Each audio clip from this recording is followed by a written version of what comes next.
అదే విశ్రాంతి ఉపాధ్యాయులు నేను ఒక రోజంతా మొత్తం చట్టం నీకు 15,000 నీకు 15,000 నీకు 15,000 ఆలోచిస్తూ ఈ రోజు 20 లక్షలు కోత పెట్టారు. మొదటి సంవత్సరం పూర్తిగా కోత పెట్టారు, రెండో సంవత్సరం 20 లక్షల మంది కోత పెట్టారు, మూడో సంవత్సరం 23 లక్షలు కోత పెట్టారు. ఇది మన స్థాయి. ఈ రోజుకి చైతన్య కార్యక్రమం మరి ఏదైతే ఆడబిడ్డది శ్రేణులు ముందుకు నడిపిస్తాయి. దీనికి మద్దతుగా ఎవరైతే నిరుద్యోగ ఉపాధ్యాయులు ఉన్నారో, ఎవరైతే నిరుద్యోగులు ఉన్నారో, ఎవరైతే యువత ఉన్నారో అందరూ కూడా రావాలి. ముఖ్యంగా ఇందాక చెప్పినట్టు మరి వీళ్ళు కూడా ఎవరు ప్రజల కొరకు, నిరుద్యోగ యువత కొరకు, మరి యువత కూడా నిరుద్యోగ యువతకి ఉద్యోగాలు ఇవ్వండి. సంవత్సరానికి 5 లక్షల ఉద్యోగాలు, ఈ 4 సంవత్సరాలు 25 సంవత్సరాల ఉద్యోగాలు ఇస్తున్న వాళ్ళు ఈ రోజుకి ఒక్క ఉద్యోగం కూడా ఇవ్వలేదు.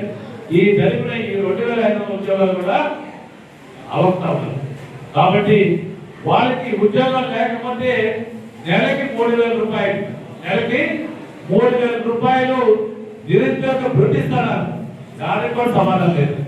మరి రాష్ట్రంలో చదువుకునే విద్యార్థుల వరకు ఫీజు రీయింబర్స్మెంట్ అంటే ఇప్పటికి 6,500 కోట్ల రూపాయలు బకాయిలు ఉంటారు.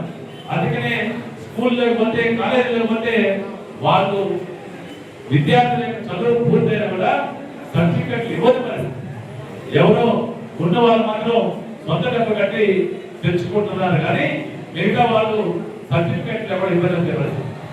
వసతి దీవెన మరి దానికి కూడా ఈరోజుకి ఇచ్చే పరిస్థితి, అది కూడా 2,500 కోట్లు ఇవ్వాల్సిన పరిస్థితి. అంటే కలిసి 3,500 కోట్లు కలిసి ఈ రోజుకి ఈ వెల్లుపాటి పార్టీ ప్రజలకి ఇచ్చిన కార్యక్రమాల్లో 10,000 కోట్ల రూపాయలు బకాయిలు పడ్డాన్ని ఈ సందర్భంగా తెలియజేస్తా ఉన్నా. మీరందరూ కూడా రావాలి. మీరందరూ కూడా రేపు 4వ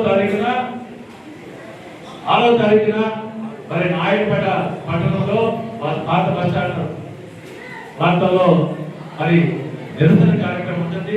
ఆ నిరసన కార్యక్రమానికి పెద్ద ఎత్తున అన్ని మండలాల నుంచి రావాల్సిన అవసరం ఉంది.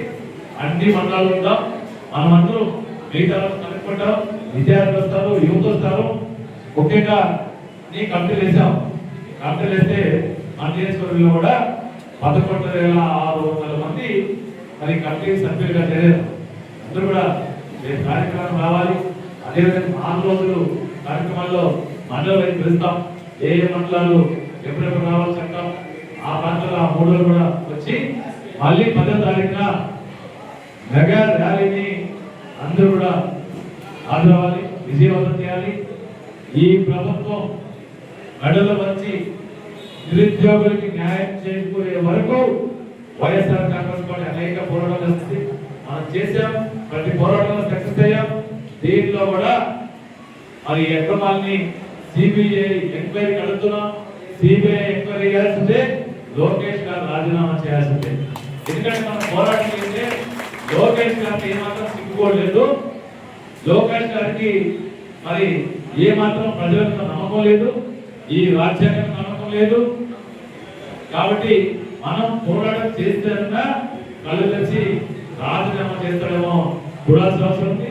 రాజీనామా చేసి సిబిఐ ద్వారా ఎంక్వైరీ చేయించాలని మరొకసారి డిమాండ్ చేస్తూ మరి కార్యక్రమానికి ఇచ్చేటువంటి ప్రతి ఒక్కరికి